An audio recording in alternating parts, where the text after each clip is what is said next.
اقرأ كتاب الله ترق جنانه وتنل عظيم الأجر والغفران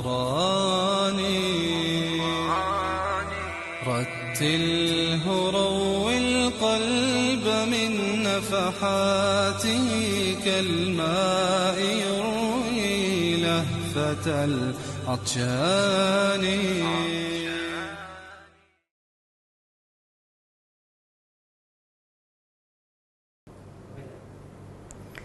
A'udzubillahi minasyaitonirrajim. Bismillahirrahmanirrahim. Alhamdulillahi rabbil alamin, nahmaduhu wa nasta'inuhu wa nastaghfiruh. Wa na'udzu billahi min syururi anfusina wa min sayyiati a'malina. Man yahdihillahu fala mudilla lahu wa man yudlil fala hadiya lahu. Asyhadu an la ilaha illallah wahdahu la syarika lahu wa asyhadu anna Muhammadan abduhu wa rasuluh. Subhanaka la ilma lana illa ma 'allamtana innaka antal alimul hakim. Allahumma 'allimna ma yanfa'una wanfa'na bima 'allamtana wa zidna ilma. Rabbi yassir wa la tu'assir, Rabbi tammim bil khair. Amma ba'du. InsyaAllah kita sambung tadabbur surah Al-Baqarah ayat 270.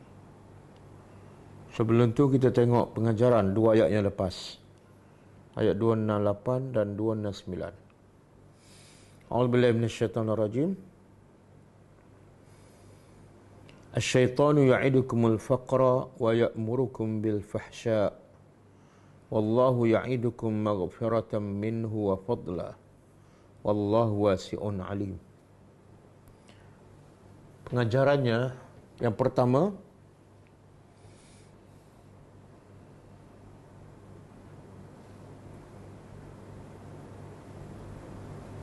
syaitan adalah musuh kepada orang yang beriman.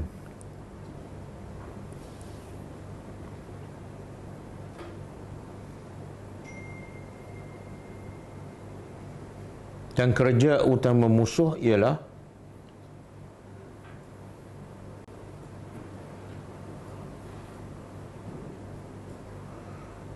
menghalang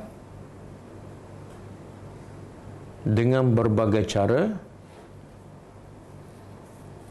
manusia daripada melakukan apa-apa kebaikan.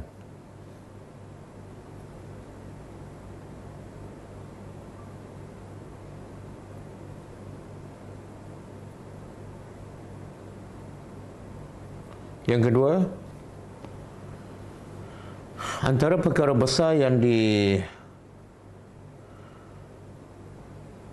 dihasut oleh syaitan kepada orang yang beriman ialah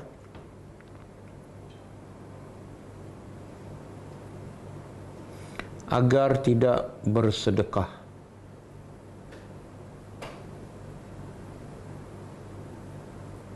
Dengan alasan mengelakkan dari kefakiran. Dengan alasan mengelakkan daripada kefakiran.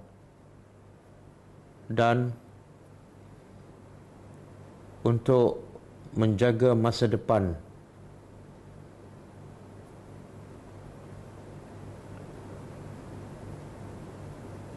di dunia.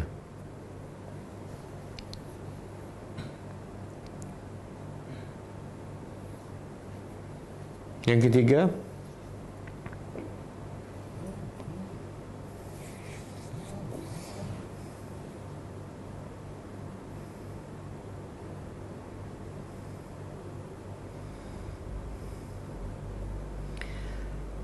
semua manusia yang bakhil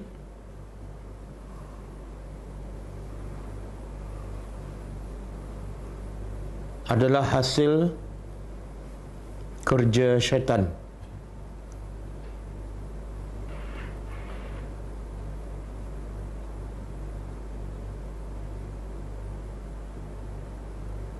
Yang keempat,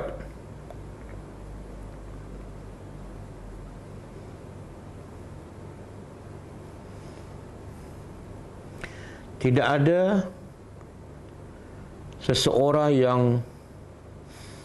sentiasa berfikiran negatif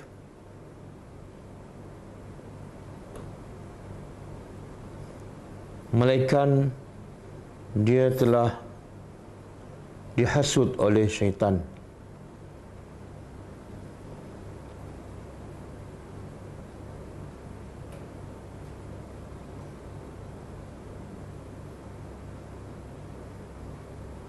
Dan kerana orang yang beriman sentiasa berfikiran positif.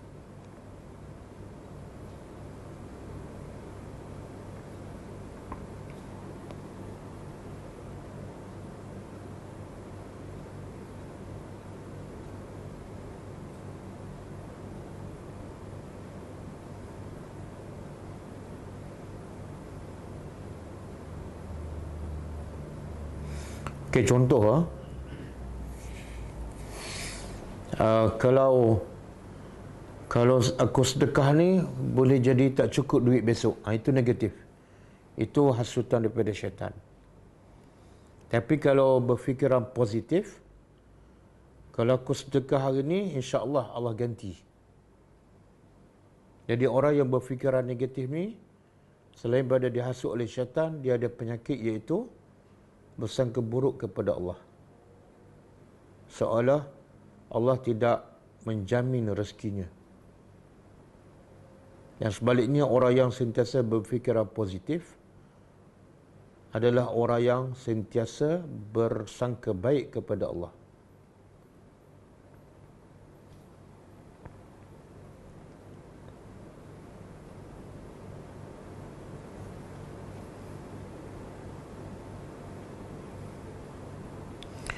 Yang kelima, sifat kedekut adalah sifat yang tercela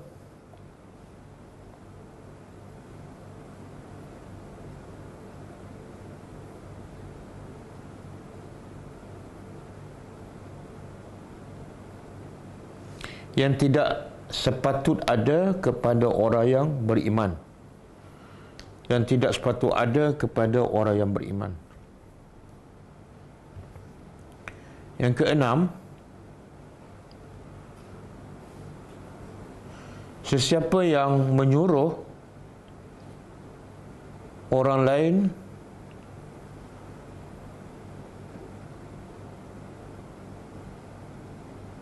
agar jangan bersedekah,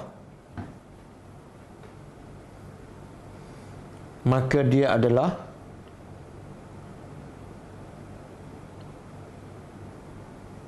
kawan syaitan.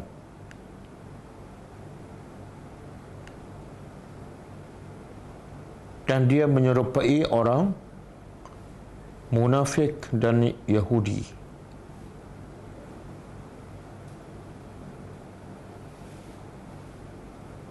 Yang ketujuh, sesiapa yang suka boros atau menyuruh orang lain supaya boros, maka dia adalah syaitan.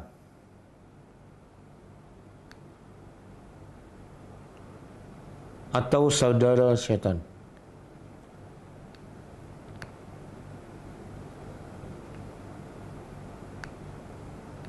Yang ke-8,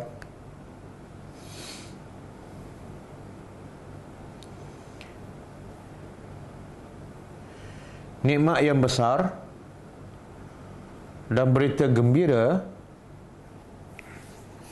kepada orang yang suka infak hartanya, iaitu dia akan mendapat keampunan dan rahmat daripada Allah.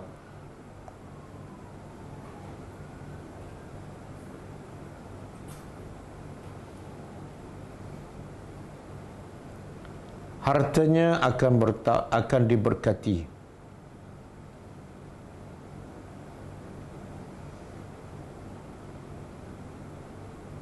dan dia akan memperolehi rezeki yang tak disangka.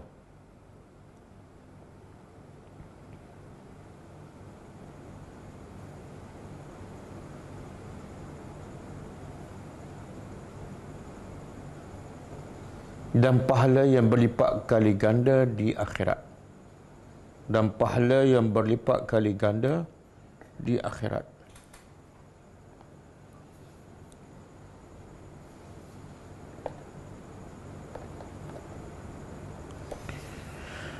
Yang ke-9,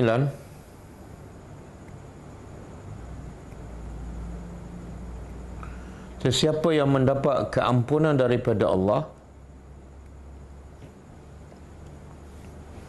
dia juga akan mendapat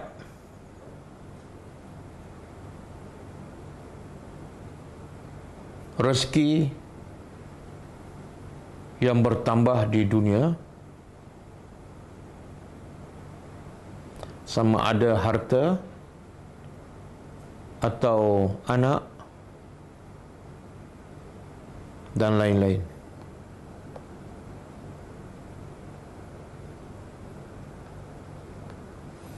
Okay, habis lah. Ayat seterusnya, ayat 269.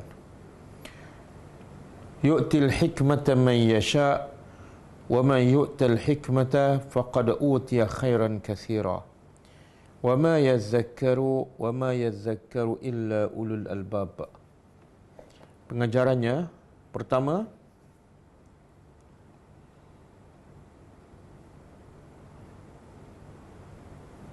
Al-hikmah ialah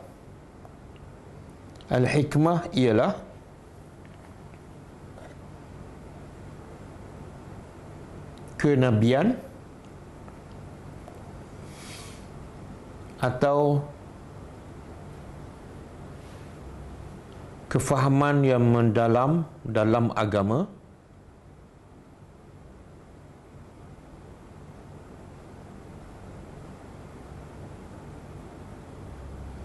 yang membawa seseorang sentiasa takut kepada Allah.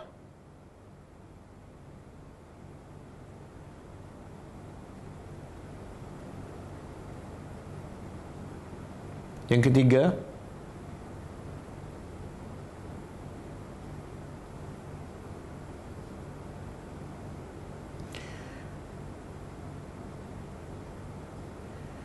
sesiapa yang diberi hikmah oleh Allah, dia adalah manusia yang terbaik dan akan mendapat kebaikan yang melimpah ruah.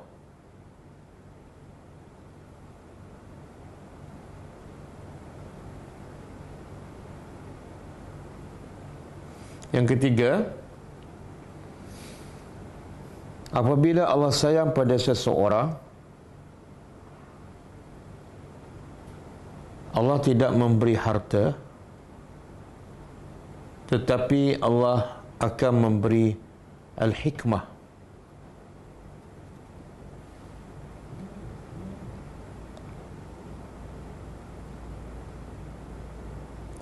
Sebagaimana Allah memberi kepada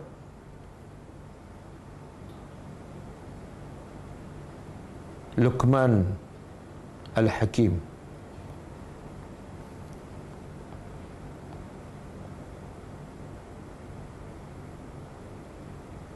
Yang keempat,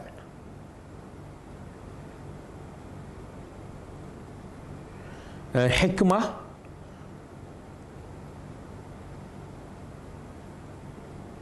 terbagi kepada dua. Pertama, yang dianugerahkan oleh Allah kepada manusia yang terpilih.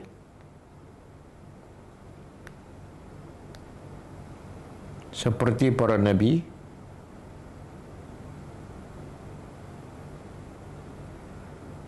yang kedua,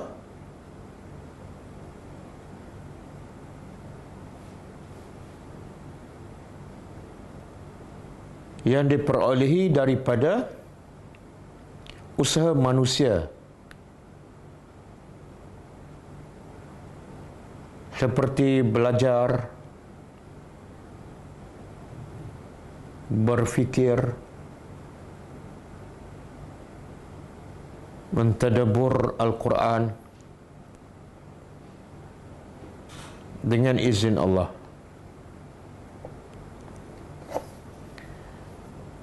Yang keenam,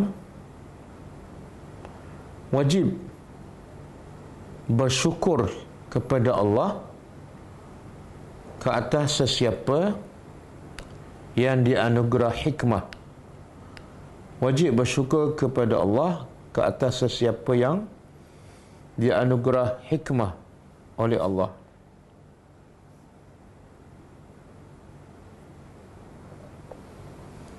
Yang ketujuh, kelebihan akal. Kelebihan akal iaitu hanya orang yang berakal waras sahaja yang akan berfikir dan mendapat pengajaran daripada ayat-ayat Allah.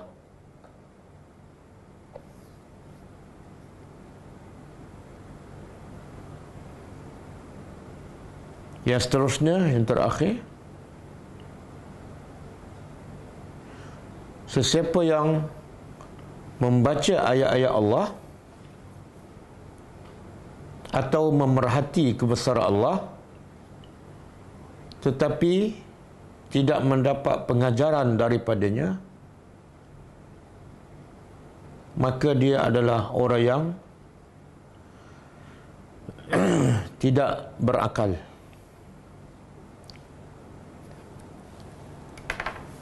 Okey. Kita sambung tadabbur ayat seterusnya.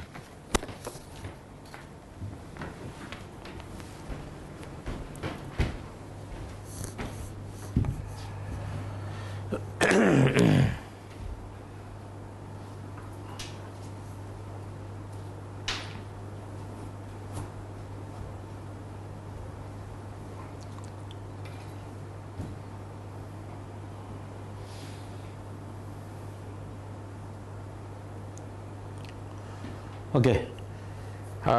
Ayat malam ni kaitan dengan ayat lepas,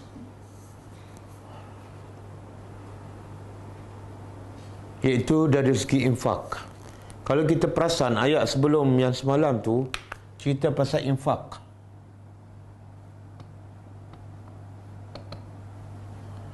Kemudian selepas itu cerita pasal hikmah. Yang semalam. Dan malam ni balik pula pada infak.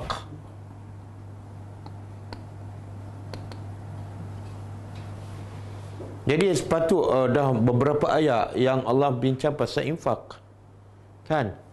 Tiba-tiba Allah celahkan cerita infak tu dengan al-hikmah.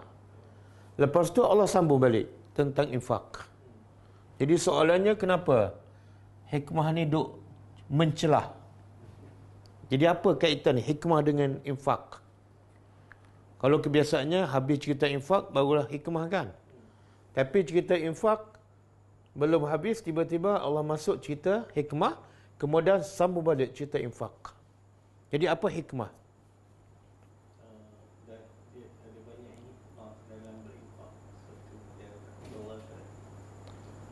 Ada sebab yang lagi besar daripada itu. Pertolongan apa? Dorongan untuk apa? Maknanya dengan seseorang ada hikmah akan mendorongnya untuk infak. Ada lagi besar daripada itu. Itu tadabbur lah. Kena berfikir. Ya.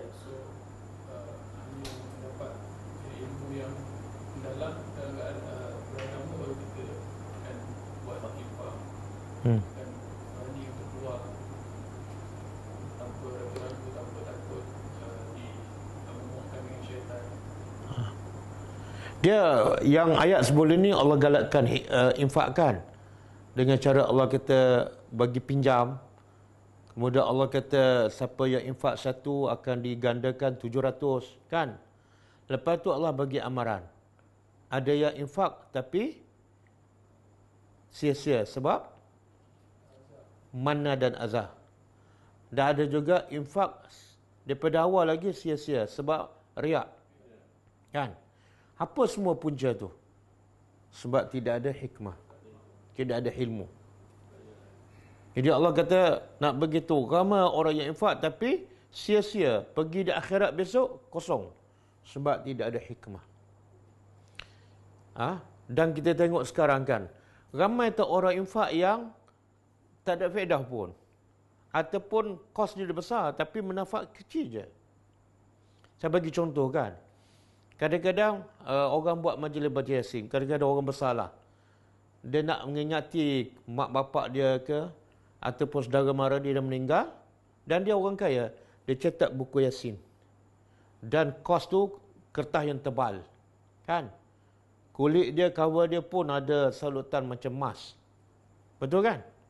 Kemudian dia agihkan. Lepas tu ke mana buku Yasin tu?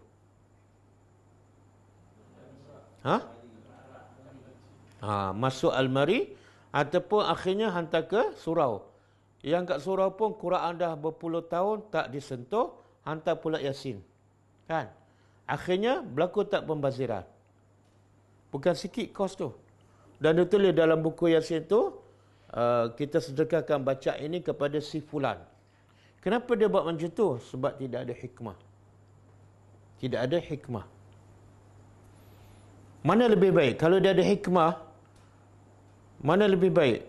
Dia keluarkan kos yang besar untuk cetak buku Yasin, dengan dia keluarkan kos untuk bagi allowance pada guru mengajar tadabbur surah Yasin kepada orang ramai. Mana lebih baik? Dan mana lebih jimat kos? Kan? Cuba bayangkan kalau duit kos cetak buku Yasin tu, dia bagi allowance pada guru mengajar 2 bulan, 3 bulan je. Tadabbur surah Yasin. Orang faham. Kos tak besar dan manfaatnya besar. Betul? Semua tu sebab tidak ada hikmah. Dan banyak lagi pembaziran. Kadang-kadang dia beli Quran banyak-banyak pergi hantar ke masjid. Masjid pula dah melimpah, dia pergi hantar ke surau. Surau pula tak ada orang baca, hantar kat kampung. Kat kampung, surau dah tutup. Nampak tak? Sebab tidak ada hikmah. Banyak sangat contoh.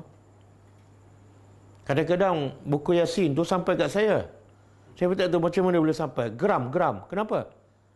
Sebab tidak ada hikmah. Kenapa cetak buku Yasin? Dia masalah manusia, masalah masyarakat Islam. Tak cukup cetakkan Al-Quran ke? Tak cukup faham kandungan Al-Quran. Tak cukup faham. Kenapa dia cetak Quran? Kenapa dia cetak surah Yasin? Sebab tidak ada hikmah. Sebab tu Allah kata, siapa yang diberi hikmah, dia akan dapat kebaikan yang banyak. Jimat kos, tapi manfaatnya besar. Satu, Allah celahkan hikmah di sini. Allah nak beritahu, kalau tanpa hikmah, sedekah tu sia-sia. Ada manna, ada azab, ada riak, dan berlaku pembaziran yang begitu banyak. Kadang-kadang sedekah buat masjid kan. Kawasan tu, taman tu tak ramai, tapi masjid juta. Yang orang kampung pula ramai. Suara nak roboh, tapi tak buat masjid. Kadang-kadang buat masjid kristal kan. Ada masjid kristal. Lepas tu tak pakai. Betul tak? Semua tu sebab apa? Tak ada hikmah. Duit ada, hikmah tak ada. Itu satu. Yang kedua, Allah celahkan hikmah ni, antara cerita infak ialah Allah nak beritahu. Dia bila sebut infak ni umum, ada infak harta, ada infak masa, ada infak tenaga, dan ada infak ilmu. Antara semua infak, yang mana infak yang paling penting dan paling besar kesannya? Ilmu. Daripada kamu bagi duit, baik kamu bagi ilmu. Sebab dengan ilmu lah manusia tahu jalan yang benar, tahu yang batil, yang hak, yang dosa, yang pahala. Walaupun dia miskin, tapi dia tak akan buat dosa sebab hikmah. Tapi kalau kita bagi duit pada orang miskin, baiki rumah, tapi dia tidak ada hikmah. Dalam rumah yang selesa, dia buat dosa. Dalam rumah yang selesa, dia tak solat. Betul? Akhirnya, infak tu tak ke mana. Dan sebab itulah, Allah mengutuskan hampir semua para Nabi, bawa apa? Bawa bajet ke, bawa dana ke, bawa hikmah. Hikmah. Dan kalau kita ingat kisah siapa ni? Kisah Talut dan Jalut. Ingat lagi tak? Bila Bani Israel minta kepada Nabi dia, cari seorang raja untuk jadi ketua kami, untuk kami berperang. Nabi pun dengan izin Allah, bawalah pemimpin tu, nama dia Talut. Tapi Bani Israel yang minta tadi, dia setuju tak dengan Talut? Apa sebab dia tak setuju?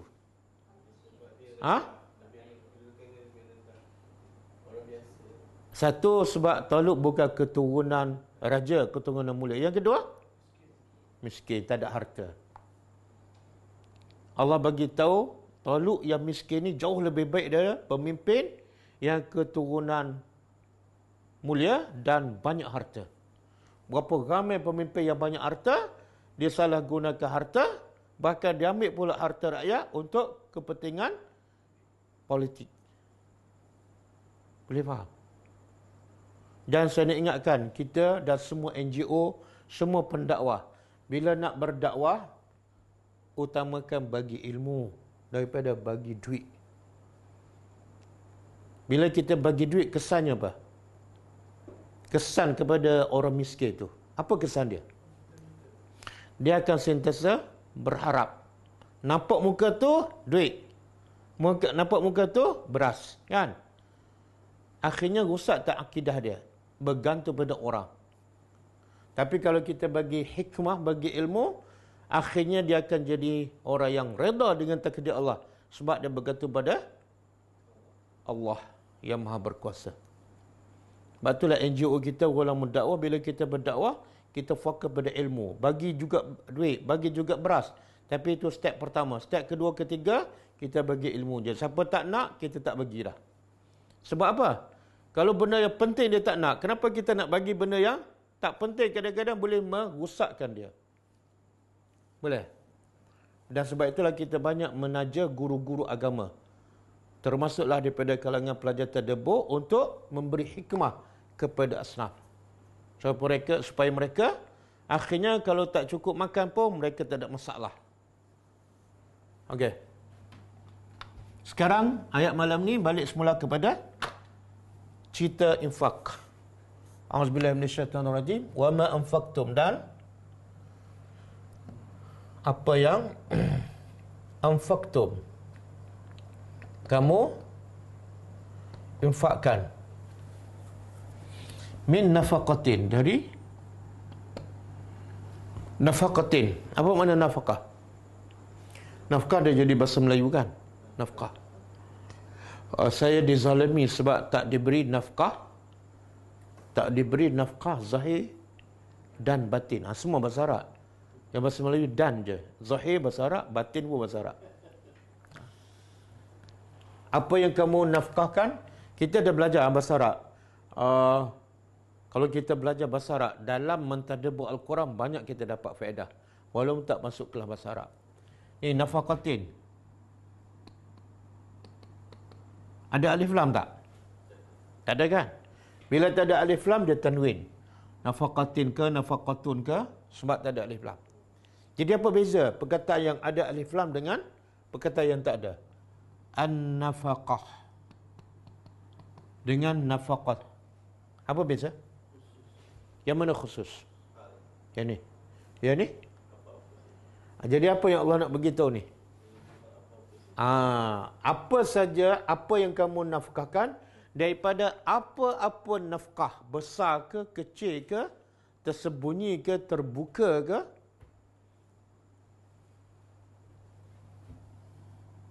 apa-apa. Boleh tak kita nak bagi nafkah yang kecil je? Boleh? Nabi kata apa? Dalam satu hadis, ittaqun nar, takutlah api neraka walau bisyakki tamrah, walaupun dengan secebis kurma. secebis kurma ni bukan sebiji. Sebiji belah dua. Kadang-kadang separuh kurma itu boleh selamatkan manusia daripada neraka. Bila sedekah dia betul-betul ikhlas kerana Allah.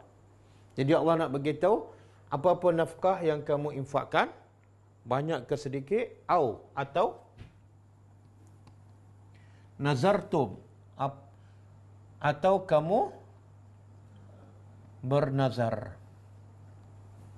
Min nazrin, dari tanwin juga, nakirah. Apa-apa nazar. Okey, apa makna nazar? Apa makna nazar? Mudah aja pengertian dia. Ilzamun nafsi ma la yalzam. Nazar ialah melazimkan ataupun mewajibkan, seseorang tu mewajibkan ma la yalzam, apa yang tidak wajib ke atasnya. Nazar lah tu. Mana asalnya tak wajib, tapi dia bernazar, benda tu jadi wajib. Contoh, lillahi alayya an asuma, ke atas aku kena puasa. Puasa apa? Puasa sunat. Asalnya tak wajib, tapi bila bernazar jadi wajib. Kalau aku dapat projek ni, aku akan pergi umrah. Umrah asalnya sunat, tapi bila dia bernazar cakap macam tu, umrah jadi wajib. Kalau tak buat, berdosa dan dia kena bayar kafarah. Okey? Jadi apa saja yang kamu nazar? Jadi apa hukum nazar sebenarnya? Dia nazar yang muallaq. Nazar yang muallaq ni makna yang terikat. Sekiranya aku sihat, itu muallaq. Sekira aku sihat, aku akan puasa 3 hari. Kan? Sekiranya aku dapat projek, aku akan pergi umrah. Sekiranya. Itu dia panggil nazar muallaq. Nazar yang terikat. Dan hukumnya, majoriti ulama kata makruh dan sebahagian ulama kata haram. Haram. Kenapa haram?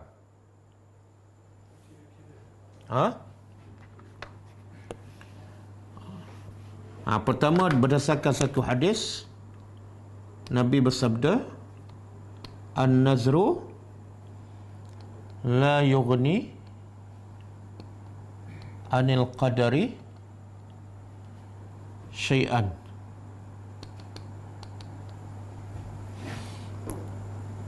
Wa innama yustakhraju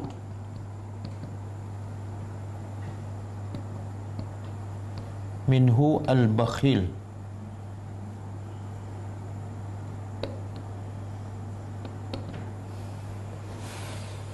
Hadis ini panjang, saya ambil sebahagian. Nabi kata an-nazru, nazar, la yughni anil qadar, tidak boleh, yughni mana tidak boleh mengubah qadar syai'an, sedikit pun. Sebab dia kata kalau sembuh, aku akan puasakan. Jadi seolah diikatkan sembuh tu dengan nazarnya. Seolah nazar tu dengan dia bernazar boleh menyembuhkan. Nabi kata apa? Nazar tidak boleh mengubahkan takdir. Kamu bernazarlah hebat macam mana pun, dia tak boleh mengubah takdir. Kalau Allah tak nak bagi sihat, tak sihat. Satu. Yang kedua, Nabi kata wa innama, sesungguhnya nazar itu yustakhraju, dikeluarkan daripadanya oleh si bakhil, orang yang kedekut. Jadi orang yang bernazar macam ni, kalau aku sihat, aku akan sedekah. Nabi kata dia sedekah tu bukan daripada seorang pemurah, tapi daripada seorang yang haji bakhil. Kenapa? Sebab bersyarat. Bila dia akan bersedekah? Memang orang kedekut lah tu. Dia kalau pemurah, ada syarat tak? Tak ada. Ini dalil pertama, nazar tu jumhur ulama kata makruh dan sebahagian kata haram. Yang kedua, dari segi akal lah. Bila kita bersyarat macam tu, itu kita dah tidak beradab dengan Allah Subhanahu Wa Taala. Sebab tu Nabi kata bakhil, tidak beradab. Saya bagi analogikan, kita bagi tahu pada bapa kita. Saya cakap pada bapa saya, ayah, kalau ayah bagi saya keluar malam ni, saya bagi hadiah pada bapa. Okey tak? Ha? Kalau bapa bagi saya keluar malam ni, saya bagi hadiah pada bapa. Okey tak? Cuba bayangkan, anda semua adalah bapa. Terima tak tawaran tu? Ha? Macam mana perasaan? Ha? Kenapa kecewa?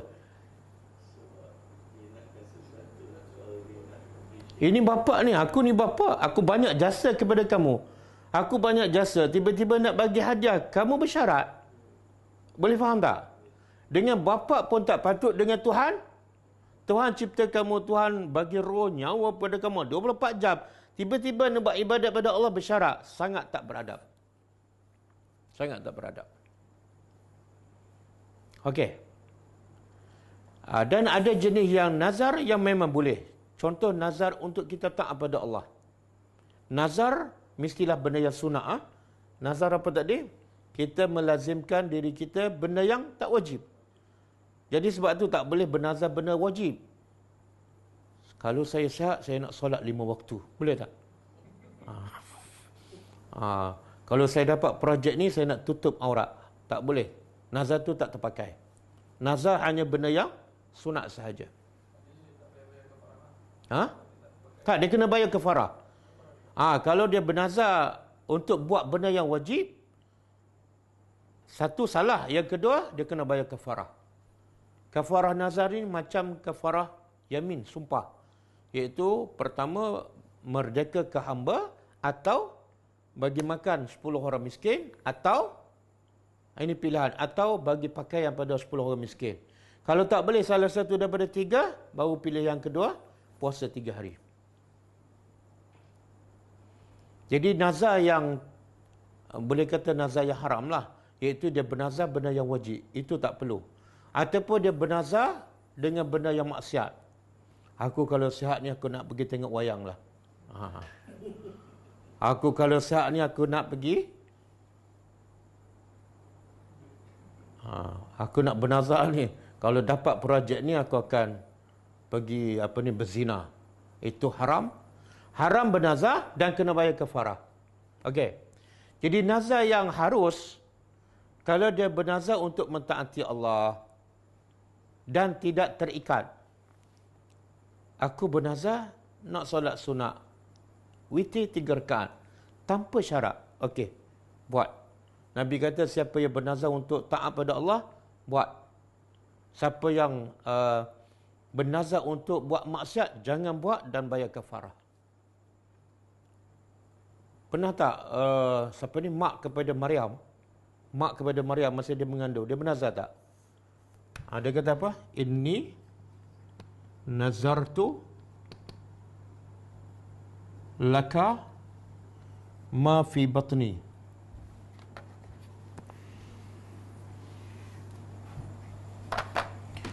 Ma fi batni muharraran. Mungkin ini surah Ali Imran lah. Rasa ayat 59. Kata mak Maryam masa dia mengandung, ini sesungguhnya aku nazar tu, aku bernazar. Ini nazar yang harus dan tak ada masalah. Aku menazar laka untuk engkau wahai Tuhan, ma fi batni, apa yang dalam perut aku. Apa dia? Muharraran. Iaitu biarlah anak yang dalam kandungan menjadi orang yang merdeka, yang berkhidmat untuk agama engkau. Itu nazar tak ada masalah. Dia tak terikat pun. Saya bernazar besok nak solat duha 2 rakaat. Tak ada masalah. Tapi kalau tak buat, kena kafarah. Maka sebab itulah yang terbaiknya apa dia? Jangan bernazarlah. Walaupun ada nazar yang harus, tapi jangan bernazar. Sebab kalau tak buat, kena bayar kafarah.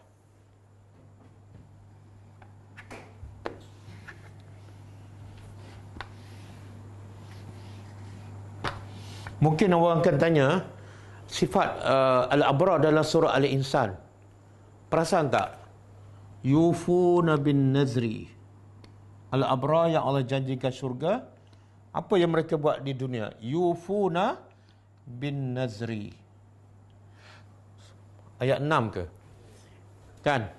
Iaitu Allah kata, al-abrar ni, masa kat dunia, yufuna, mereka menunaikan nazar. Mana ini sifat terpuji. Sedangkan kita belajar tadi, nazar tu adalah makruh ataupun haram. Ini nazar yang lain. Sebahagian ulama kata apa? Al-abrar ni, nazar ni maksudnya apa ni? Iaitu dia menganggap, al-abrar ni, semua amalan sunat baginya adalah wajib. Itu tak ada masalah. Ada kan ulama dia taraf dia tinggi, yang wajib tu dah lama settle, tapi yang sunat dia anggap wajib. Saya wajib puasa sunat isteri kami. Tak ada masalah, bagus. Saya wajibkan diri saya untuk bangun malam. Saya wajibkan diri saya untuk solat witir. Jadi bagi al-abrar, benda yang sunat dia anggap macam wajib. Kan? Yang tak boleh, benda wajib dia anggap macam sunat. Okey. Kemudian apa yang Allah nak bagi tahu? Apa yang kamu nafkahkan daripada apa-apa nafkah, ataupun yang kamu nazar daripada apa-apa jenis nazar, fa innallah, maka sesungguhnya Allah ya'lamu, Allah mengetahuinya.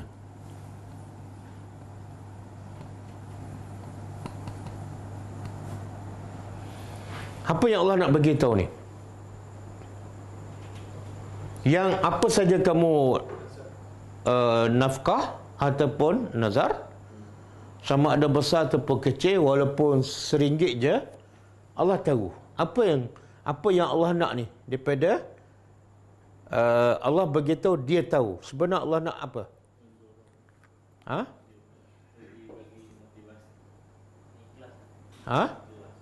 Satu, Allah nak bagi tahu ikhlas, sebab Allah tahu. Dan Allah tahu dengan manusia tahu berbeza tak? Apa beza dia? Dia kalau Allah tahu, terus kita kena fikir Allah tahu dan balas. Kalau orang tahu, setakat tahu je lah. Saya tahu awak semalam buat maksiat kan? Kita bertanya, so? Awak nak buat apa? Tapi kalau Allah kata dia tahu, jaga-jaga. Sebab faman ya'mal mithqala dzarratin khairan yarah. Walaupun sebesar zarah kebaikan, Allah akan balas. Dan walaupun sebesar zarah keburukan, Allah akan balas. Jadi ayat ni amaran kepada yang sedekah ada riak, sedekah ada manna dan azab. Dan masa sedekah dia pilih yang khabis, kan? Dia pilih yang tak elok, Allah tahu. Dan wa maliz zalimina, dan tidak ada bagi orang-orang yang zalim min ansar, dari ansar jamak kepada nasirun. Kalau seorang nasirun, kalau ramai ansar, penolong-penolong. Apa maksud ayat ni? Tiba-tiba keluar orang zalim. Siapa orang yang zalim ni?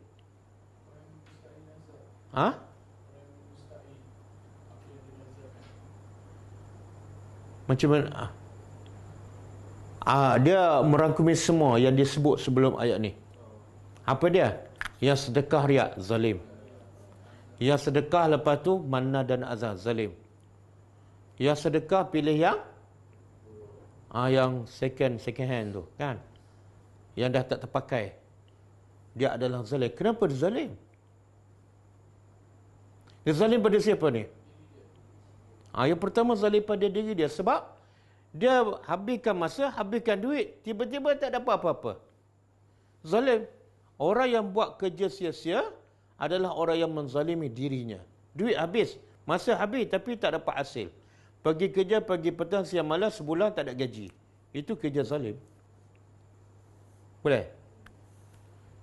Dan bila dia zalim, Allah kata apa? Agak-agak orang zalim ni ada tak yang boleh tolong dia? Tak ada. Ayat ni Allah nak beritahu di dunia semua boleh tolong orang zalim. Betul tak? Ada kabel besar, lagi mudah lolos, kan?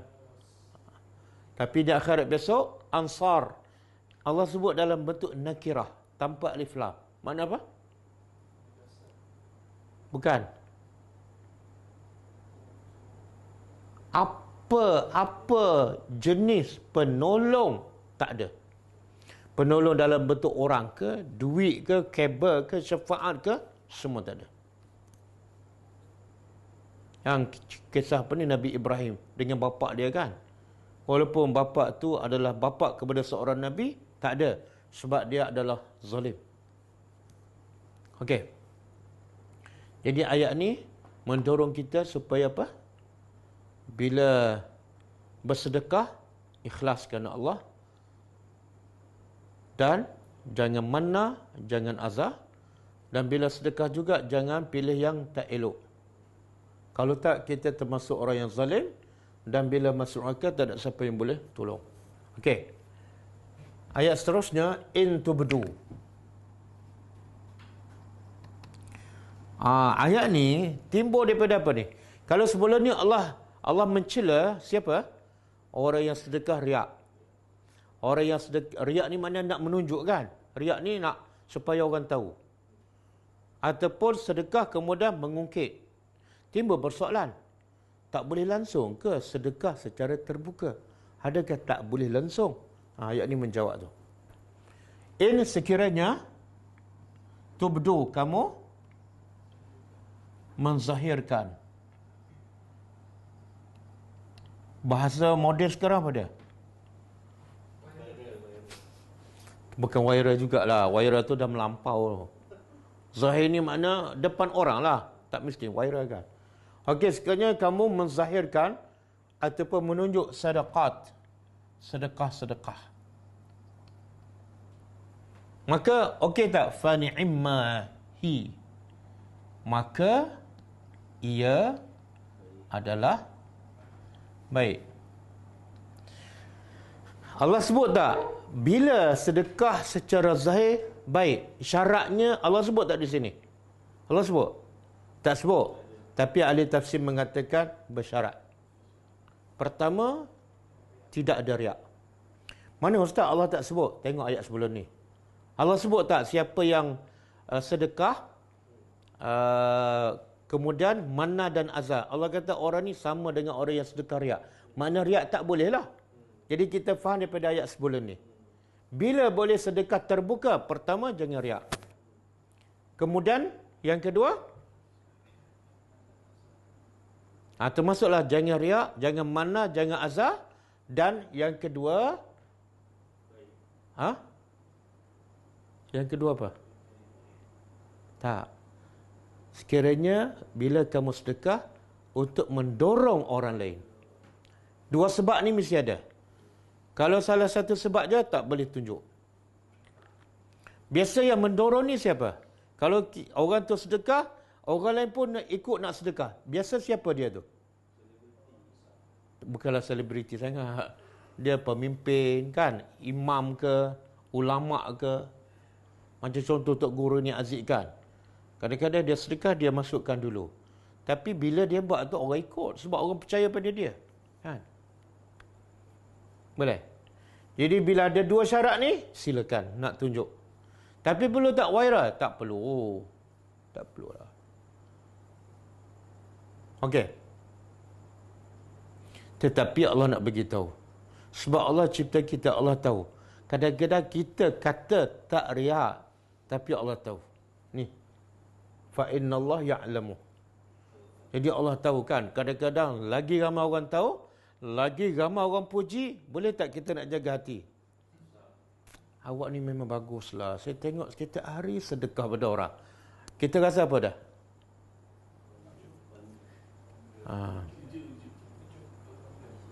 Yalah, saya pun bukan nak kata apalah, tapi memang itu bapa saya pun macam tu lah.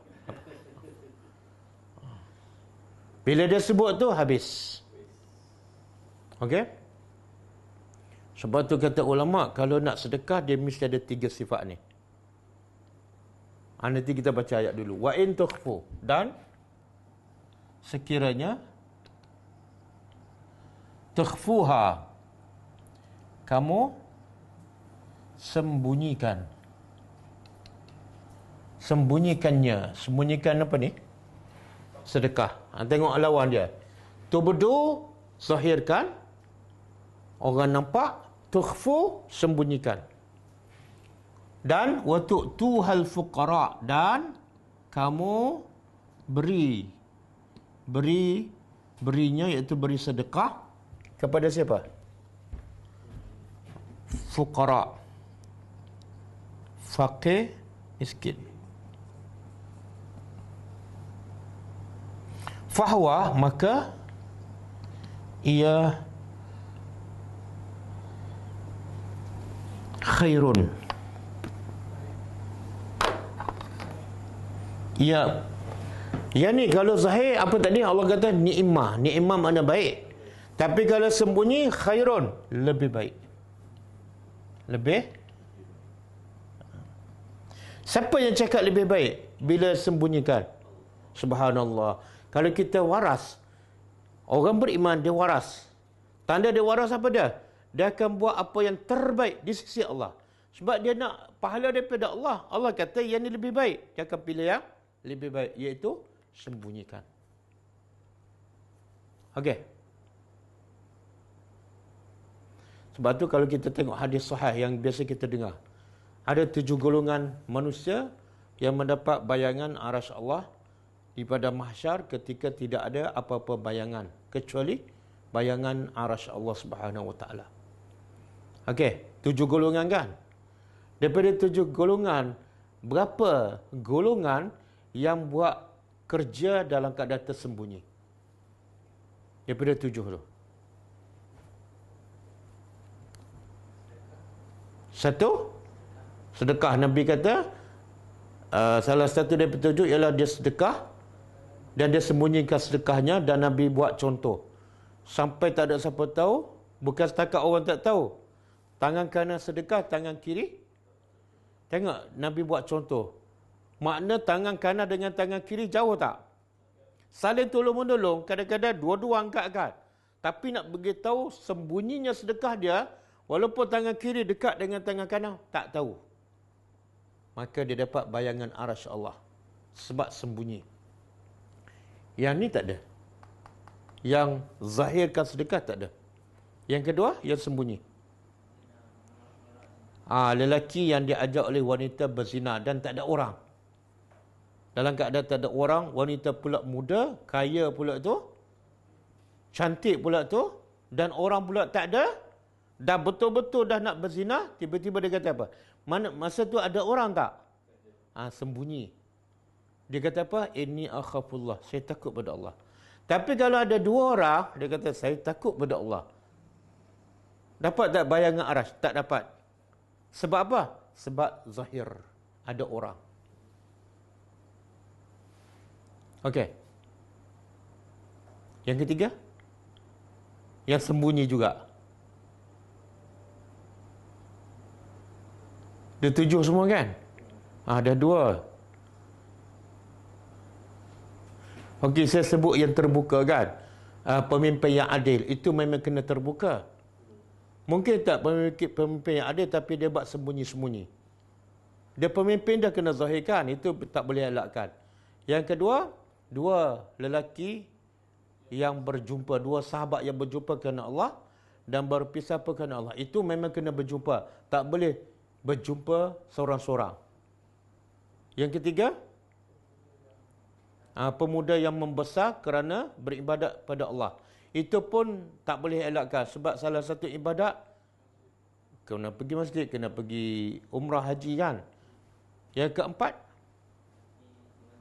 lelaki yang hatinya bergantung ke masjid. Itu tak boleh elak. Kena pergi ke masjid. Sebab solat berjemaah. Ada satu lagi yang sembunyi. Dah sebut 6, ada satu. Last copy. Itu seorang yang berzikir seorang-seorang. Lepas tu menangis. Oh, hebat tu. Tiganya dia buat seorang-seorang rahsia. Kelebihannya apa? Seorang-seorang. Kalau dia berzikir ramai kan. Lepas tu, yang lead tu pun menangis, ramai pun menangis. Zikir perdana kan. Tak dapat bayangan arash.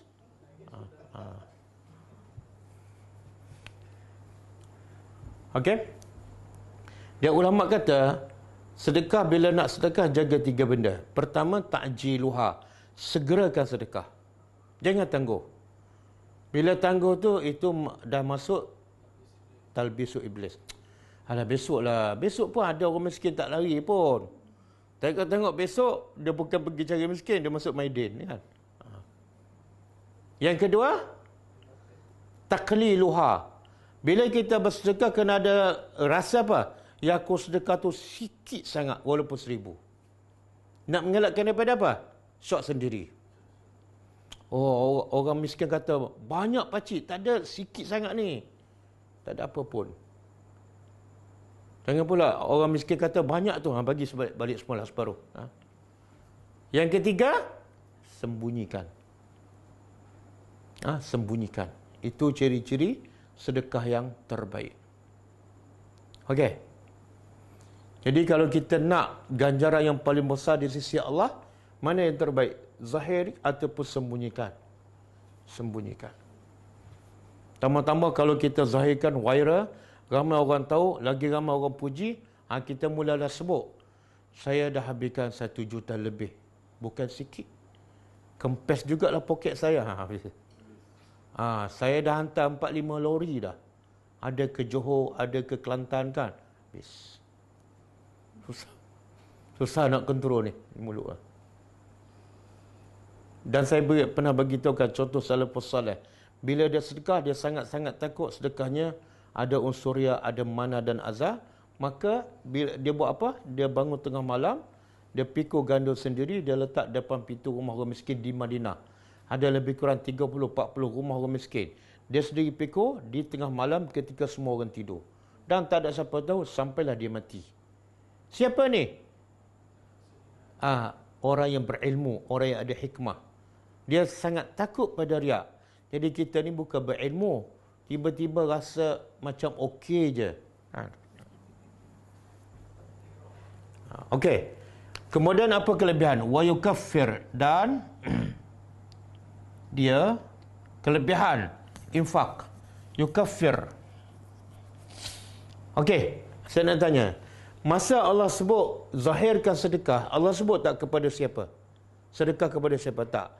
Tapi bila Allah sebut sembunyikan sedekah, Allah sebut tak sedekah kepada siapa?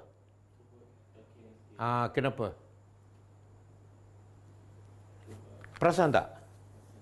Kenapa? Satu, step pertama perasan. Step kedua, ada yang step lagi teruk, tak perasan langsung.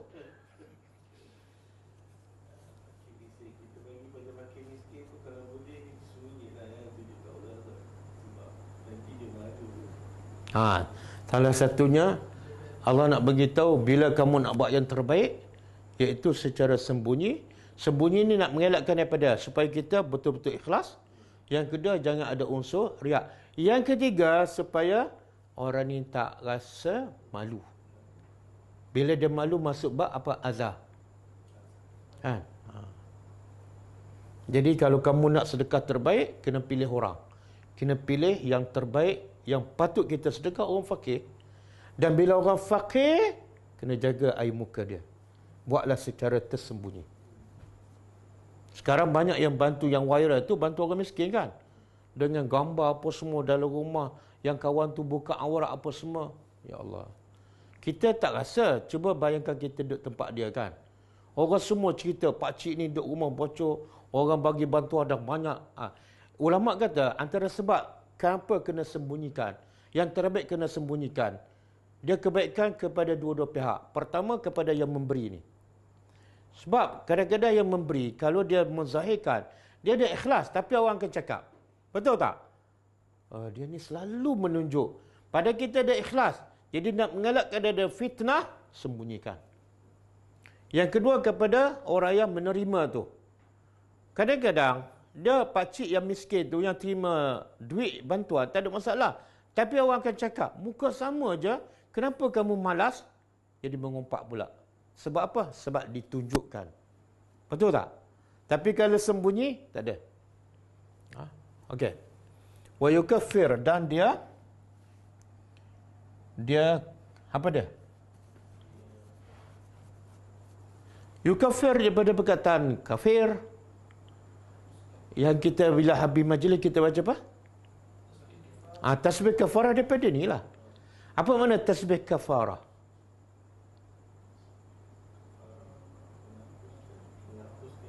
Kafarah penghapus. Tasbih mana zikir, kafarah yang menghapuskan. Menghapuskan apa? Dosa. Sebab itulah dalam tasbih kafarah ada minta ampun kan? Betul kan? Cuba baca, ada tak? Kena tunggu habis majlis dulu? Astaghfiruka.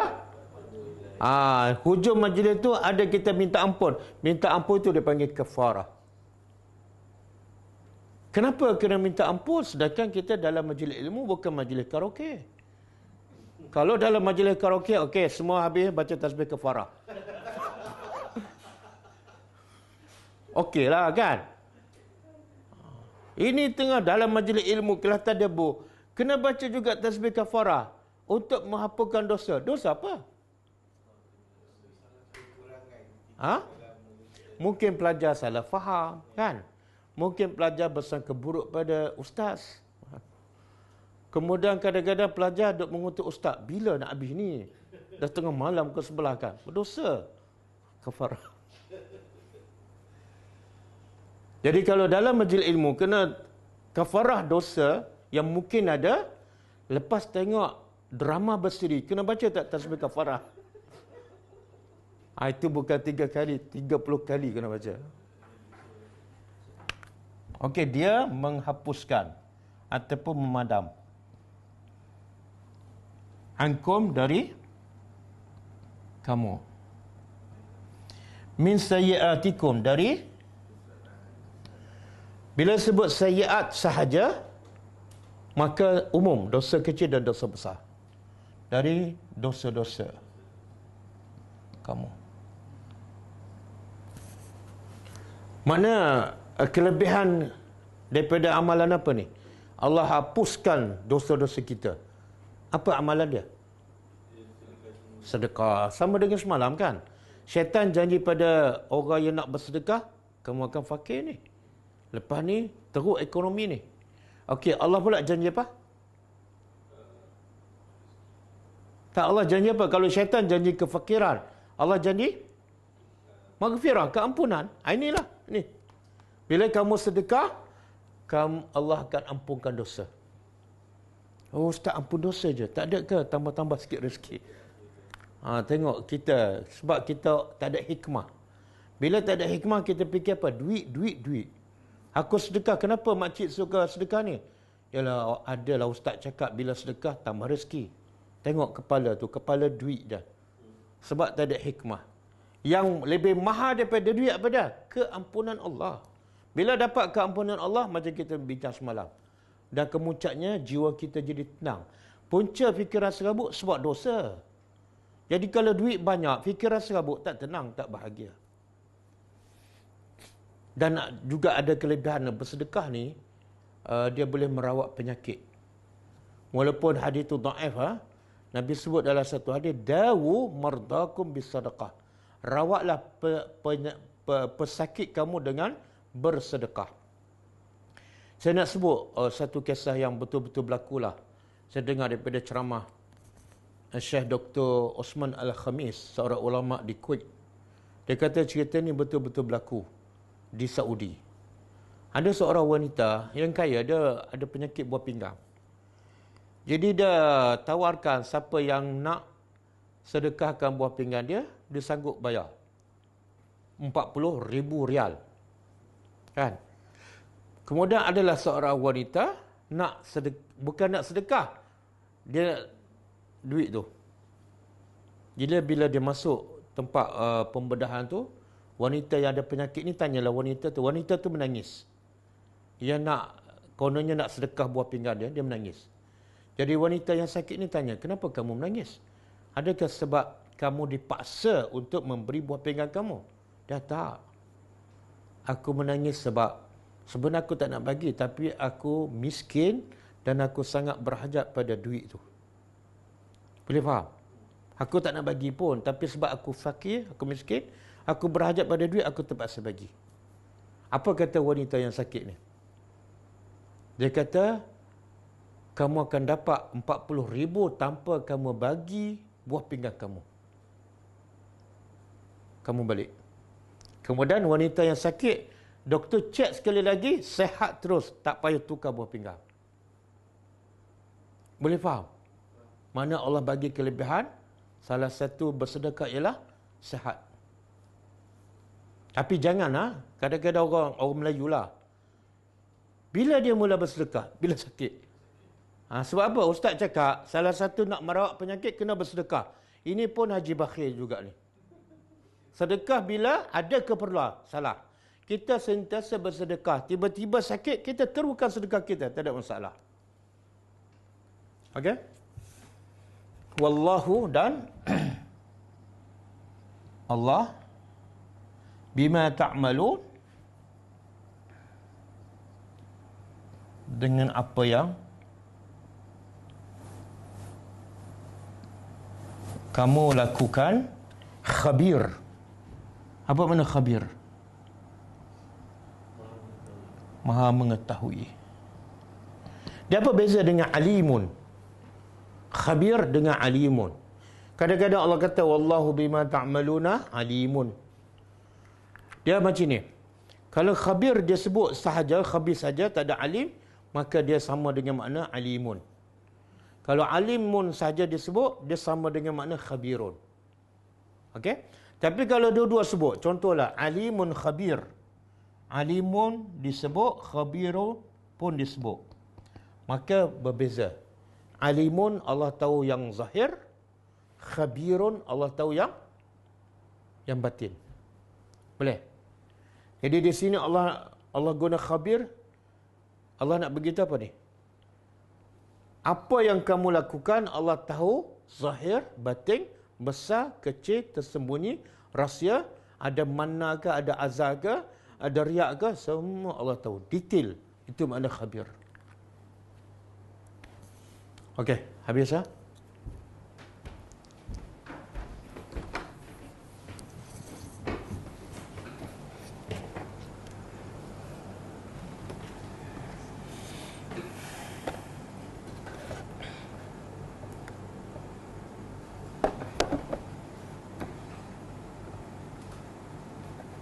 Okey, kita baca sikit buku ni, dosa-dosa yang dianggap biasa.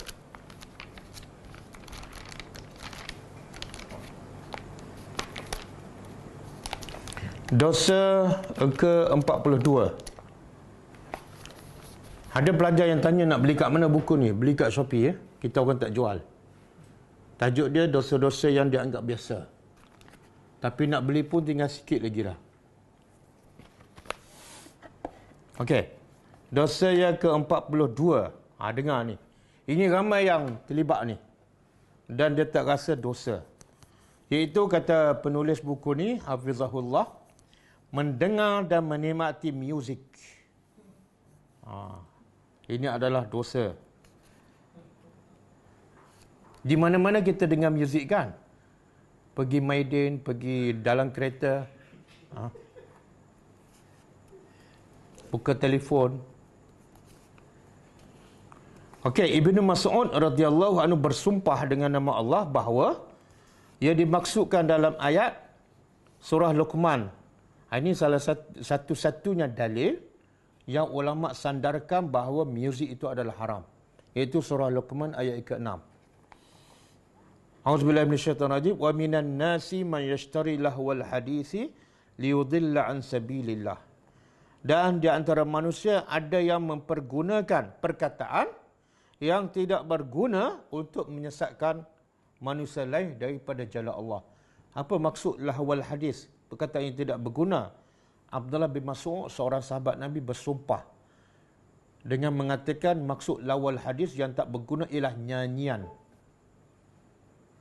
Ini siapa yang bersumpah ni? Sahabat Nabi. Mana dia cukup yakin maksud ayat ini ialah nyanyian, termasuklah muzik. Sebab itulah berdasarkan ayat ni, ada ulama mengatakan, sepakat ulama mengatakan muzik itu adalah haram. Dan ada juga yang berbeza pendapat. Okey.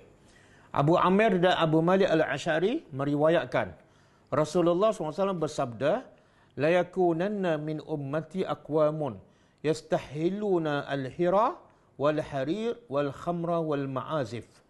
Maksud dia, kelak kata Nabi akan ada daripada umatku beberapa kaum yang menghalalkan zina. Yang kedua, pakaian sutera bagi lelaki. Yang ketiga, khamru, arak. Dan yang keempat, menghalalkan alat-alat muzik. Mana Nabi kata apa? Akan datang, umatku akan menghalalkan benda ni. Makna asalnya, haramlah. Dan dalam hadis Anas bin Malik radhiyallahu anhu, Rasulullah SAW bersabda, la yakunanna fi hadhil ummah khasafun wa qazafun wa maskhun. Wa zalika idza syaribu al-khamra wa takhazu al-qainati wa darabu bil ma'azif. Maksudnya, kelak akan terjadi pada umat ini 3 hal. Kelak akan terjadi pada umat ini 3 perkara. Pertama, mereka akan ditenggelamkan ke dalam bumi. Yang kedua, akan diazab daripada dihujani batu daripada langit. Yang kedua. Yang ketiga, diubah bentuk rupanya. Macam Allah tukar Bani Israel kepada kera kan. Tapi maksud tukar rupa ni, wallahu a'lam macam mana. Iaitu, apa sebab ni?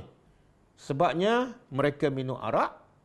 Yang kedua, mereka mengundang biduanita. Tahu tak? Penyanyi-penyanyi. K-pop kan, macam-macam lah. Dan menabuh, membunyikan muzik. Nabi SAW melarang gendang. Lalu Nabi menyatakan seruling adalah suara orang bodoh. Jadi siapa yang main seruling, dia adalah bodoh. Tak ada hikmah. Dan tukar maksiat. Para ulama terdahulu seperti Imam Ahmad rahimahullah berdasarkan hadis-hadis yang sahih yang melarang alat-alat muzik secara mutlak, telah menetapkan haramnya alat-alat muzik seperti kecapi, seruling, rebab. Rebab ni rebana ke? Simbab dan lain-lain. Simbab tu? Ini bahasa Indo. Jadi Imam Ahmad kata apa? Berdasarkan hadis sahih, ulama mengatakan alat-alat muzik tu haram secara mutlak. Cuma ada ulama mengatakan satu alat yang dikatakan halal yang digunakan di zaman Nabi, iaitu dipanggil duf. Duf ni macam gendang yang ada muka sebelah kan? Duf. Kompang. Kompang. Itu pun bila tu? Ulama yang mengatakan terkecuali bila? Satu alat muzik yang terkecuali kompang, yang kedua musim perayaan, masa perkahwinan dan juga hari raya. Selain daripada itu, ulama kata tak boleh. Masuk akal tak Allah mengharamkan muzik? Sebab kita dengar muzik ni untuk apa sebenarnya? Untuk apa? Takkan tak ada pengalaman? Kononnya nak menenangkan jiwa. Betul tak? Tapi sebenarnya siapa yang boleh menenangkan jiwa kita? Allah. Dan Allah bagi dah satu benda yang kalau kamu dengar, kalau kamu baca, kalau kamu faham, jiwa kamu tenang setenang-tenangnya. Walaupun orang ada musibah, ada bala, dia tenang je. Apa dia tu? Quran. Satu. Allah bagi Quran. Dan Allah juga mengatakan muzik ini haram. Tiba-tiba kita kata untuk menenangkan jiwa. Saya baca Quran juga. Saya nak tanya, logiknya, ini kata-kata bapak kita. Ini muzik. Boleh tak kita cakap pada Bapak asyik bercakap je, boleh tak bagi saya relax sekejap, saya dengar muzik? Sampai hati tak kita nak cakap pada bapak tu? Tak kan? Itu bapak, ini Quran ni, ini Allah Subhanahu Wa Taala. Boleh kita macam, saya dengar Quran juga, tapi muzik pun dengar. Jadi seolah muzik dengan Quran sama taraf. Betul tak? Quran menghiburkan, muzik pun mana boleh? Tidak beradab dengan Allah Subhanahu Wa Taala. Okey ke? Kalau tak okey nak berhenti, ada sambungan lagi. Betul. Sebab itulah Nabi pernah kan masa Nabi pergi tempat hiburan, tempat kenduri kan. Tapi Allah jadikan Nabi tertidur. Sebab apa? Sebab Allah nak jaga hati Nabi supaya jangan dengar benda-benda yang kalau tak haram pun melarangkan. Dan percayalah, kalau kita dah faham Al-Quran, kita seronok dengan Quran, automatik kita jadi benci pada benda-benda yang melarangkan. Betul? Saya cerita pengalaman. Kalau kita dah seronok dengan Quran, tak ada sebab langsung nak dengar benda tu. Dia kata-kata manusia pun tak dan melarangkan. Kenapa kita nak biarkan hati kita dirusak, dihitamkan dengan benda yang melarangkan? Okey. Tidak diragukan lagi, alat-alat muzik moden yang kita kenal saat ini termasuk ke dalam kategori alat muzik yang dilarang oleh Nabi SAW, seperti piano, biola, gitar, harpa. Apa dia harpa? Tak tahu. Ini bahasa Indonesia. Bahkan alat-alat moden tersebut lebih cepat mempengaruhi jiwa daripada alat muzik zaman dahulu yang telah diharamkan dalam beberapa bentuk. Betul kan? Alat muzik zaman dahulu apa dah? Macam gabus kan? Gabus dengan kita yang mana lebih mengkhayalkan orang? Siapa ada pengalaman? Gabus yang orang tua ada buat dulu tu. Dengan gitar dan piano kan? Menurut penuturan para ulama, di antaranya iaitu Ibn Qayyim, keterlenaan dan mabuknya jiwa akibat pengaruh nyanyian lebih besar bahayanya daripada akibat minum arak. Kenapa? Kesan muzik tu lebih besar, lebih dahsyat daripada minum arak. Kenapa? Dia tak ada orang minum arak pagi sampai malam, betul? Tak ada. Yang kedua, arak tu kena beli dan mahal. Tapi muzik ada tak orang dengar pagi sampai malam? Ada. Dia lagi menghayalkan dan lagi mengambil masa yang banyak. Okey. Kemudian tak diragukan lagi pelanggaran akan lebih keras dan dosanya akan lebih besar jika alat-alat muzik tersebut diiringi dengan nyanyian. Tambah pula penyanyi pula adalah wanita. Lalu bahayanya akan lebih bertambah jika untaian kata-kata syairnya, lagu pula seni kata tentang cinta, tentang asmara dan kecantikan wanita. Biasa seni kata lagu puji kan? Puji wanita, puji kecantikan. Kerana itu tidak mengherankan jika para ulama menyebutkan nyanyian adalah sarana yang membawa kepada perbuatan zina, menumbuhkan perasaan nifak di hati. Dan secara umum, nyanyian dan muzik adalah tema besar zaman ini yang melahirkan banyak fitnah. Musibah itu semakin menjadi-jadi setelah pada saat ini kita saksikan muzik menyelusupi setiap benda dan ruang. Semua tempat, semua masa ada muzik kan? Buka TV ada, buka radio ada, buka internet ada. Untuk menghindari berbagai hal di atas, sesungguhnya memerlukan kekuatan hati yang tangguh. Saya terjemah, kekuatan hati yang ada hikmah. Kalau ada hikmah, insya-Allah dia tolak tu. Mudah-mudahan Allah menjadi penolong kita semua. Amin.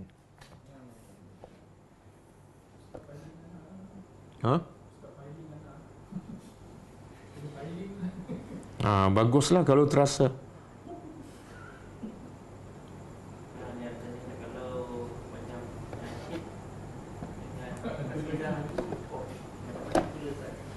Kalau nasyid, dia kalau syair yang berbentuk memuji Allah dan mendorong untuk orang berjihad, tak salah. Sebab di zaman Nabi ada penyair nama dia Hasan bin Sabit. Nabi kata uhjuhum, Nabi kata pada Hasan bin Sabit, seranglah mereka musuh dengan apa? Dengan syair. Dengan syair itu kadang-kadang bila dengar je jadi lemah musuh. Jadi kalau syair dalam bentuk syair dan tujuannya memuji Allah, bukan memuji manusia, dan juga untuk mendorong manusia supaya bijak, tak ada masalah. Okey, kalau nasyid. Nasyid tu tengok seni kata dia, kemudian alat muzik yang digunakan. Tapi biasa nasyid ni alat muzik dia sama dengan lagu kan? Betul kan? Sama je, tak ada beza pun. Jadi kalau balik pada apa yang kita baca ni, semua alat muzik adalah haram kecuali kompang. Jadi nasyid pun tak boleh lah. Lagi pula nasyid ni, saya nak tanyalah, siapa yang biasa terlibat dengan nasyid dan suka mendengar nasyid. Selama dia mendengar, iman dia meningkat tak? Yang malas solat jadi rajin je? Tak ada. Yang solat awal lewat jadi solat awal je? Ada?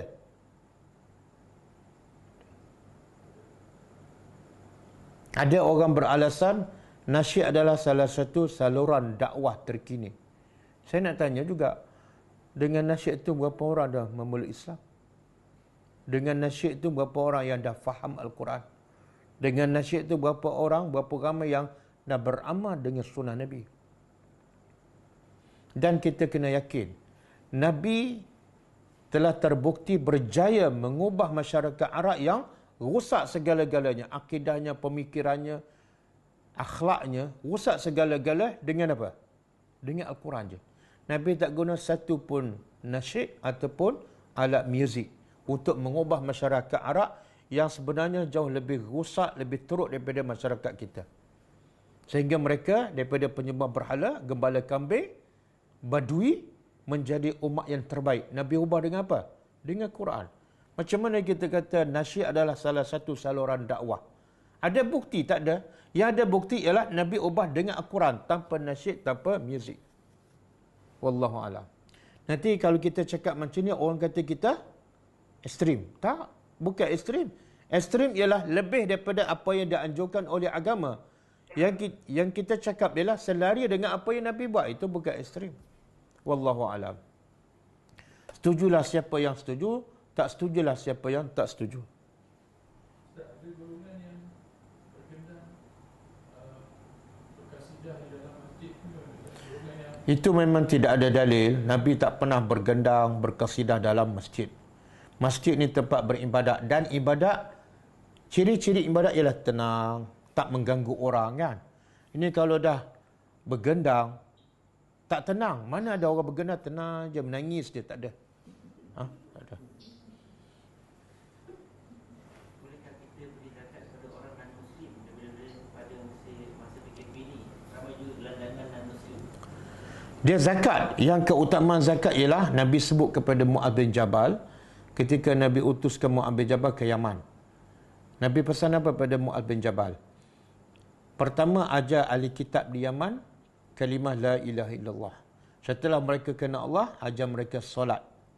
Setelah mereka solat dah betul, dah mantap, ambillah harta daripada orang kaya mereka, iaitu orang Islam lah, dan berilah kepada orang fakir mereka, iaitu orang fakir Islam. Jadi daripada hadis ni ulama mengatakan zakat keutamaan untuk orang Islam.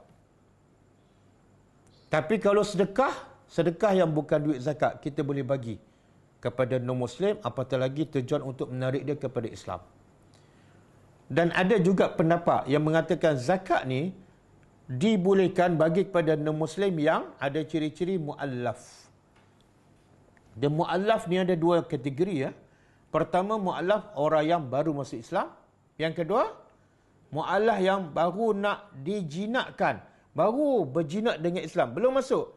Maka ada sebahagian pendapat ulama kata boleh bagi duit zakat pada dia. Dengan tujuan apa? Supaya mereka masuk Islam. Wallahu a'lam. Ustaz, saya keliru kenapa masa mula Nabi datang Madinah, Haji Madinah sambut Nabi dengan nyanyian dan pujian. So kenapa Nabi tak larang itu? Saya keliru. Sebab yang bertanya tidak bersandar kepada sumber yang sahih. Sebenarnya tidak ada dalil lah orang Madinah sambut Nabi dengan nyanyian dan dengan alat. Dia ada sebut alat.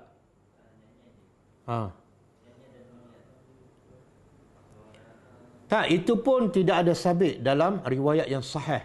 Yang baca Tala'al Badru Alaina, setelah saya cek, tidak ada dalil yang sahih. Katalah ada, kalau setakat baca Tala'al Badru Alaina, itu hanya nasyid tanpa muzik, kemudian dia berbentuk untuk memuji Allah dan Rasul, itu tak apa. Kalau betul ada. Tapi setahu saya itu bukan riwayat yang sahih. Wallahu alam.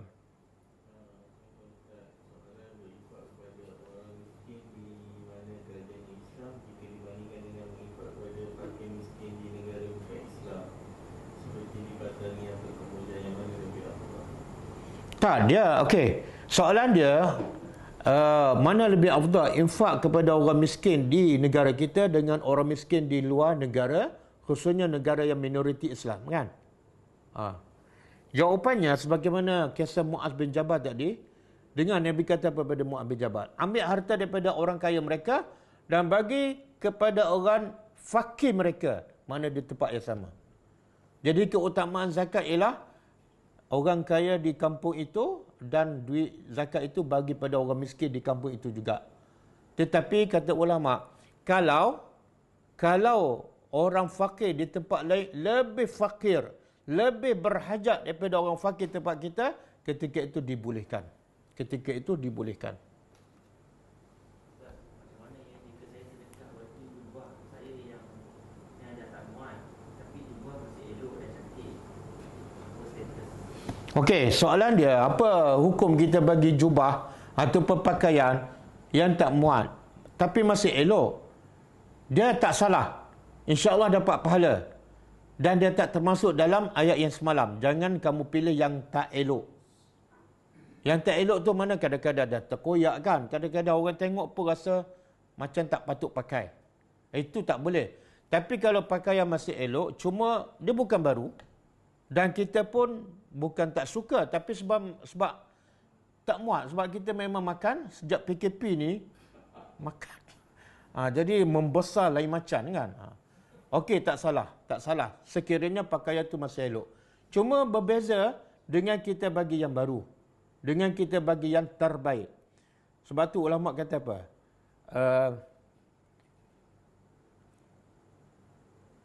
Kalau kita nak bagi sedekah ataupun pakaian ke, bagi yang kita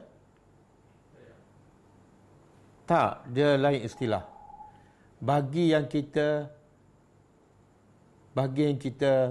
benci nak bagi. Jangan bagi yang kita suka nak bagi. Boleh faham? Yang kita benci nak bagi mana? Yang kita sayang tak? Yang tu bagi. Yang kita suka nak bagi yang mana? Yang kurang elok. Yang tu jangan bagi. Boleh faham? Mana duit 100 dengan duit RM10. Yang mana kita suka bagi? RM10. Yang mana kita tak suka bagi? Bagi yang tak suka tu. Okey. Kalau dia jemput kawan non-Muslim jemput datang ke rumah dia, mana kita nak buat? Kalau non-Muslim jemput, soalan dia non-Muslim jemput pergi ke rumah dia, macam mana kita nak buat? Pergi je lah. Pergi je, tak salah pun. Nabi pergi tak rumah orang Yahudi? Ya. Nabi pergi bukan setakat pergi, Nabi pergi berdakwah. Dia mindset kita ni bila sebut orang kafir je, tak boleh pergi, tak boleh bersalam. Kan? Tak. Kewajipan kita berdakwah. Bila berdakwah, kena jaga hubungan. Bukan mesti kita berkawan, ziarah dia. Apatah lagi dia jemput, pergi je. Pergi je. Dan orang kafir ni, kadang-kadang, bukan kadang-kadang, secara umumnya dia tahu ada benda yang kita tak boleh makan. Dia tahu dah, tak payah pesan. Saya tak makan alik bayar, tak payah pesan. Kadang-kadang Cina lebih beradab dengan kita kan. Kadang-kadang Melayu kerja di syarikat Cina, syarikat non-Muslim, dia suruh kita pergi solat. Tapi bekerja dengan syarikat Melayu, kadang-kadang dia tak bagi kan. Pergi je, pergi ziarah. Semoga dengan kita ziarah itu, membuka pintu hatinya untuk memeluk Islam. Ustaz, suami saya minta tanyakan sebelum ini jahil dalam hal nazar ini. Soalannya, kalau ada nazar sebenarnya contohnya nak pergi telah untung banyak dalam bisnes, boleh ke dia bertaubat dan bayar kafarah sahaja? Ya, memang. Dia, bila kita bernazar, hukum dia makruh, majoriti ulama. Dan kita kena laksanakan. Yang sunnah asalnya telah menjadi wajib, kita kena laksanakan. Kalau kita tak mampu laksanakan, bayar kafarah. Ataupun kita memang nak batalkan kafarah tersebut, nak batalkan nazar tu pun kena bayar kafarah. Batalkan dan bayar kafarah. Tak, ikut turutan. Dia sama ada merdeka ke hamba, memang tak ada lah. Ataupun bagi makan 10 orang miskin. Kalau tak ada 10 orang miskin, bagi makan, bagi pakaian. Ini pilihan salah satu daripada 3. Kalau 3-3 tak boleh, baru pilihan yang kedua, iaitu puasa 3 hari. Jadi puasa 3 hari setelah yang salah satu daripada 3 tak boleh. Ada orang miskin meminta berkali-kali bantuan kepada kita. Adakah kita patut terus tunaikan atau berhenti sedekah? Okey, kita akan belajar selepas ayat ni apa? 271, 272, 273. Allah bagi garis panduan. Orang miskin yang macam mana patut kita bagi. Kalau jenis sihat, boleh bekerja, kemudian minta berkali-kali, tak digalakkan bagi. Amalan berzanji macam mana pula? Berzanji pun sama, dia bukan daripada amalan Nabi. Dalam baca Quran tak habis lagi, nak berzanji pula kan? Saya pun tak faham lah. Berzanji bukan daripada amalan Nabi. Saya tak kata salah. Tapi antara baca Quran, antara tadabbur Quran dengan berzanji, mana yang lebih baik? Maksudku Ustaz, apa pandangan Ustaz jika seseorang berkongsi musibah yang dialami pada orang lain di media sosial atau berwhatsapp? Soalan dia berkongsi masalah ataupun musibah yang menimpanya dengan orang lain. Tengok apa tujuan. Kalau tujuan dia nak meringankan bebanan, kan, tekanan perasaan, kata ulama tak salah. Paling-paling kurang lepas dia cerita tu rasa lega kan. Tapi jangan sampai tahap dia bergantung pada orang tu. Dan yang terbaik apa dia? Jangan kongsi dengan orang. Cerita pada Allah, bangun tengah malam cerita pada Allah. Manusia kalau dia tahu pun dia tak boleh buat apa-apa. Kadang-kadang orang yang kita cerita masalah dia lagi banyak daripada kita. Dia kata tak payah ceritalah, memeningkan kepala aku je, kan. Baik kita mengadu pada yang datang masalah, iaitu Allah Subhanahu Wa Taala, dan kena bersangka baik pada Allah. Allah saja yang boleh menyelesaikan. Kadang-kadang Allah tak selesaikan, ada sebab tu, ada hikmah. Wallahu a'lam. Ada di kalangan artis Malaysia yang bertuduh tapi kerjaya ini menyanyi. Adakah rezekinya haram? Kalau ikut pendapat ulama yang paling kuat dan apa yang kita baca dalam buku ni, nyanyian yang ada muzik apa semua haram, maka hasilnya pun haram. Ini nanti jadi isu pula kan. Tapi saya bercakap ni berdasarkan pandangan ulama yang berpandukan kepada dalil yang sahih. Kalau benda tu haram, maka hasilnya haram. Wallahu a'lam. Jadi Ustaz, kita kena dengar perkara-perkara yang mendatangkan manfaat di akhirat raya. Apa doa yang boleh kita amalkan agar pendengaran kita dipelihara dari perkara-perkara yang buruk? Okey. Soalan dia, jadi kita kena dengar benda-benda yang baik sahaja. Ya. Nabi sebut dalam satu hadis, min husni islamil mar'i tarkuhu ma la ya'ni. Maksudnya Nabi kata antara tanda kecantikan, keindahan Islam seseorang ialah apa dia? Dia tinggal benda yang tak penting.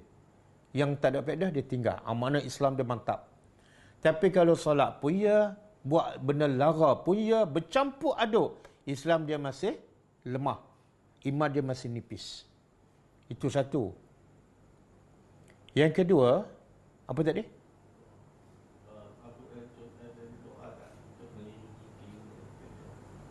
Okey. Bukan doa ni. Dia kaedah ataupun formula. Nabi sebut dalam satu hadis kursi, Allah berfirman, maksudnya, tidak ada amalan yang paling aku suka yang dilakukan oleh hamba-Ku melainkan amalan fardu. Satu. Yang kedua, Allah kata dalam hadis kursi ni, dan hamba-Ku sentiasa melakukan amalan sunat, solat sunat, puasa sunat, sehingga aku cinta padanya. Dan bila aku cinta padanya, ketika itu, penglihatannya adalah penglihatan aku, pendengarannya adalah pendengaran aku, kakinya adalah kaki aku, tangannya adalah tangan aku. Apa maksud dia? Bila dia buat benda yang fardu, kemudian dia tambah lagi dengan amalan sunnah, Allah cinta. Maka ketika itu Allah jadikan mata dia akan melihat yang aku redha je. Telinga dia akan mendengar yang aku redha sahaja. Kakinya akan berjalan di tempat yang aku redha saja. Tangannya diguna untuk benda yang aku redha sahaja. Kena buat apa? Satu, pastikan yang fardu settle. Solat fardu 5 waktu, puasa bulan Ramadan, zakat. Yang kedua, tambah dengan amalan sunat. Solat sunat 12 rakaat, solat witir, solat duha, zikir pagi petang, puasa sunat. Banyakkan. InsyaAllah Allah akan jaga mulut dia, mata dia, telinga dia. Wallahu a'lam. Sekarang sekolah ketika ada budak menyanyi supaya lagi senang nak hafal doa dan sebagainya. Kerana Dia panggil apa? Kaedah dia panggil amma al-balawa. Musibah ataupun bala dah meliputi semua tempat. Bila-bila masa. Kadang-kadang kita tak boleh nak elak. Jadi kalau benda tak elak, tak boleh nak elak. Kalau tak hantar, tadika mungkin anak kita lagi besar masalah. Maka ketika itu kaedahnya darurah. Dan balik tu kita bersih baliklah. Dan salah satu lagi cara ialah jangan hantarlah tempat yang sekolah yang ada muzik, jangan hantar. Pilih sekolah yang tiada muzik. Ada. Masih ada pilihan. Pilihan terakhir apa dah? Homeschool. Homeschool. Ustaz, boleh ke kita berbohong untuk menyembunyikan ibadat kita? Sebagai contoh, puasa sunat. Boleh tak berbohong menyembunyikan ibadat sunat kita? Tak, dia dalam Islam tak boleh berbohong. Saya dah jawab semalam kan. Kecuali 3 keadaan. Pertama, dalam peperangan. Yang kedua, mendamaikan antara 2 orang bergaduh. Yang ketiga, suami isteri. Tapi selain pada itu tak boleh. Tak boleh. Jadi sebenarnya puasa ni orang tak tahu pun. Jadi kenapa kita nak berbohong? Puasa ni salah satu ibadat yang orang tak tahu. Betul kan? Kecuali kita bagi tahu. Soalan ni kalau ada orang perasan, contoh orang kerja perasan kita tak makan kan. So dia tanya kita makan puasa. Okey. Kalau kita duduk sepejabat kan, orang lain makan, kita tak makan. Orang pun tanya. Orang ni pun kadang-kadang mulut dia gatal kan. Kadang-kadang kita tak pasal jawab. Puasa ke? Kalau kita kata apa? Kita bukan berbohong. Dan kita juga tak menjawab. Tak ada, dah kenyang. Jangan jawab tak ada. Dah kenyang. Kita tak begitu di puasa, kan?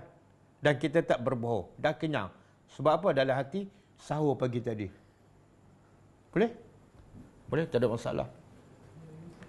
Dia pernah dengar tak kisah Abu Bakar dengan Nabi?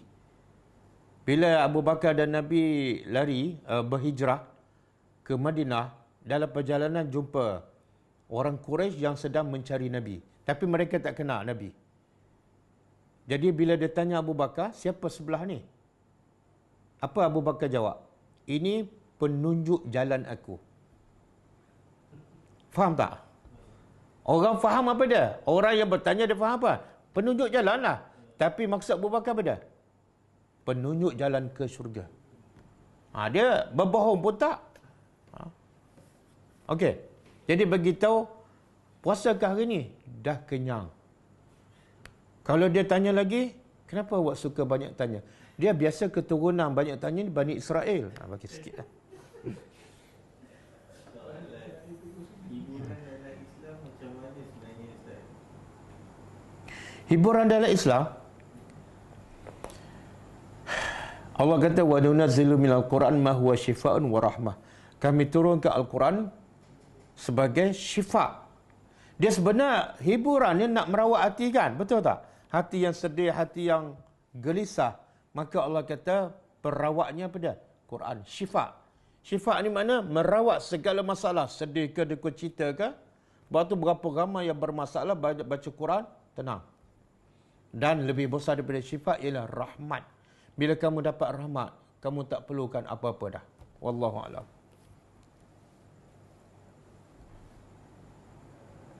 Assalamualaikum Ustaz. Waalaikumsalam warahmatullahi. Saya nak tanya tadi Ustaz kata muzik tu haram. Kalau macam Bukan Ustaz cakap. Saya nak betulkan fakta. Bukan Ustaz cakap muzik tu haram. Ustaz baca dalil. Okey. Aha. Maaf kalau saya cakap. Kalau macam orang kan selalu kalau petang kan TV, kalau TV television kan drama macam-macam drama. Sampai beratus episod. Kadang benda tu rasa saya melalaikan. Adakah dia juga haram? Dia kalau muzik dan lagu haram, maka drama tu confirm ada muzik. Betul tak? Ada tak? Satu. Yang kedua, drama tu pelakon dia buka aurat tak? Mana ada pelakon tutup aurat? Dua. Yang ketiga, berlaku tak pergaulan bebas lelaki perempuan yang bukan mahram? Kadang-kadang sampai berpeluk. Benda haram. Berapa kali haram kita tengok. Kalau drama lagi lah tak boleh. Jangan. Kalau macam kita nak ingatkan tu, macam mana Ustaz? Macam mana? Macam kita nak ingatkan, kalau tengok ke apa ke. Tak, jangan beli TV. Kalau dah beli, bagi dia rosak dan jangan baiki. Tak, betul. Saya dulu tak ada TV. Bila tak ada TV, settle masalah anak tengok TV. Dan kita pun, yelah, bila ada TV kat depan, kadang-kadang nak tengok kan. Bila tak ada, langsung. Lepas tu saya beli TV. Masa lepas pilihan raya baru ni. Lepas tu sakit hati, tak tengok. Dan sekarang rosak. Alhamdulillah, sujud syukur, TV rosak. Betul? Dia bila kita beli tu memang, tak tengok membazir kan. Ya, sama-sama. Ustaz, kalau kita dapat, kalau orang tu paksa kita jemput makan ketika puasa, dia nak beritahu tu Dia jemput makan ketika okey. Bila kita puasa sunat kan? Soalan dia puasa sunat ke puasa ganti? Kalau puasa ganti, tak ada masalah bagi tahu kita puasa ganti. Sebab itulah yang buat secara sembunyi ni, ulama mengatakan lebih kepada amalan sunat. Sebab apa? Amalan fardu yang wajib, dia buat secara terbuka pun tak ada masalah. Sebab secara umum amalan wajib orang tak riak. Ada tak orang riak? Saya banggalah saya solat 5 waktu. Bila amalan fardu biasanya tak ada riak. Yang ada riak ialah amalan sunat. Jadi kalau orang jemput kita makan dan kita puasa ganti, bagi tahu je itu bukan riak. Tapi kalau kita puasa sunat, kita cuba elakkan dengan jawab upaya macam tadi. Minta maaf, saya ada hal. Ada hal hari ni. Habis cerita. Untuk orang yang dah menopause, yang dah tak ada haid. Mana dia apa ni? Bercerai ke? Mati suami ke?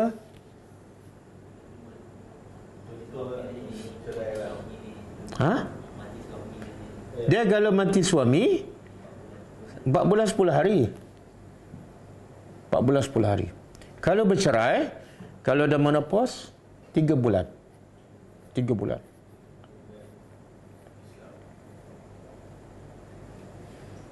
Assalamualaikum warahmatullahi wabarakatuh. Waalaikumsalam warahmatullahi wabarakatuh.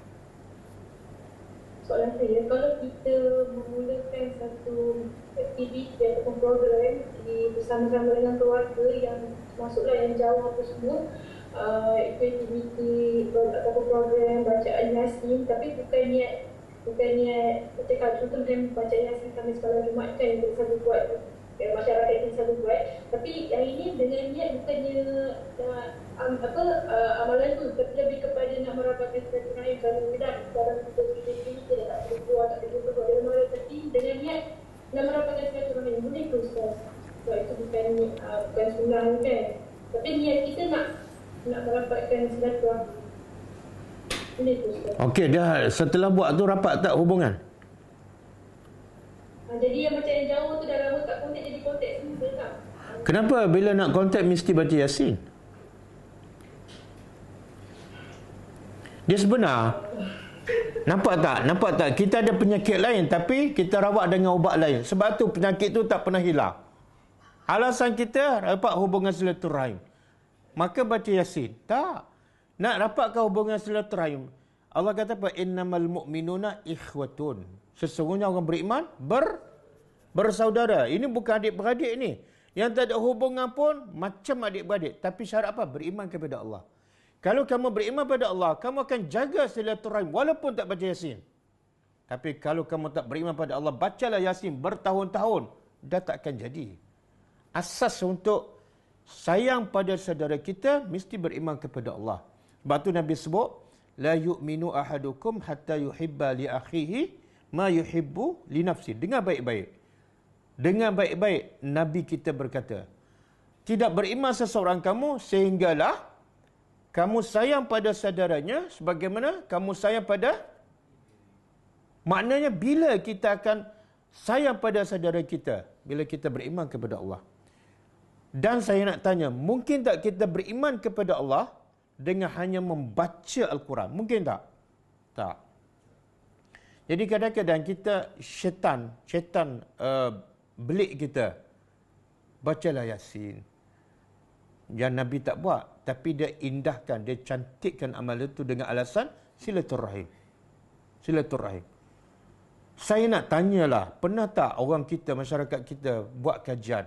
Berapa lama dah dengan amalan tu dengan alasan silaturahim? Berapa banyak yang rapat hubungan silaturahim hanya kerana baca tu?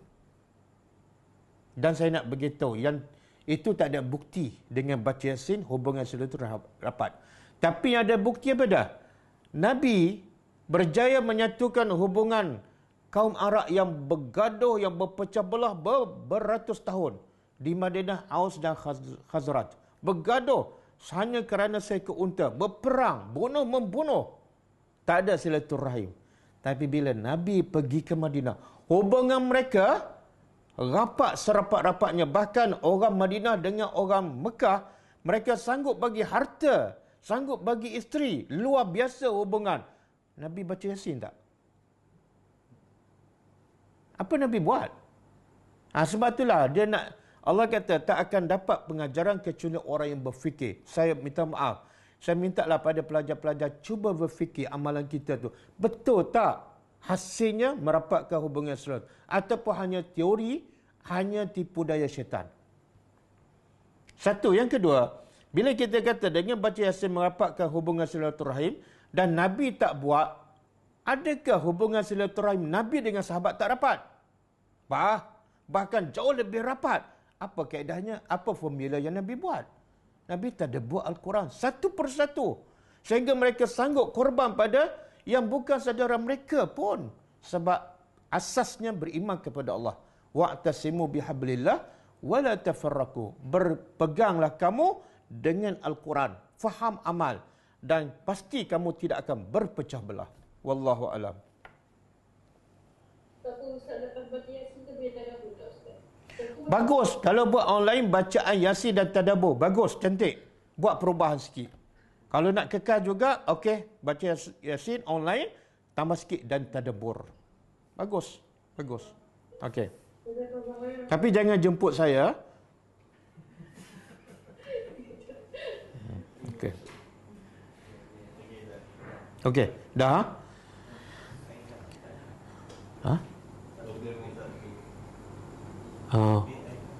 Besok cakap besok.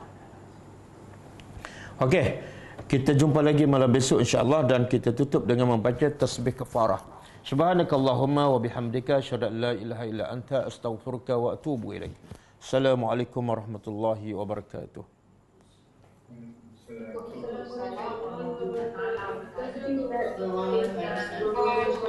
Waalaikumsalam warahmatullahi wabarakatuh. Salam. Wa antum fa jazakumullah. كتاب الله ترق جنانه وتنل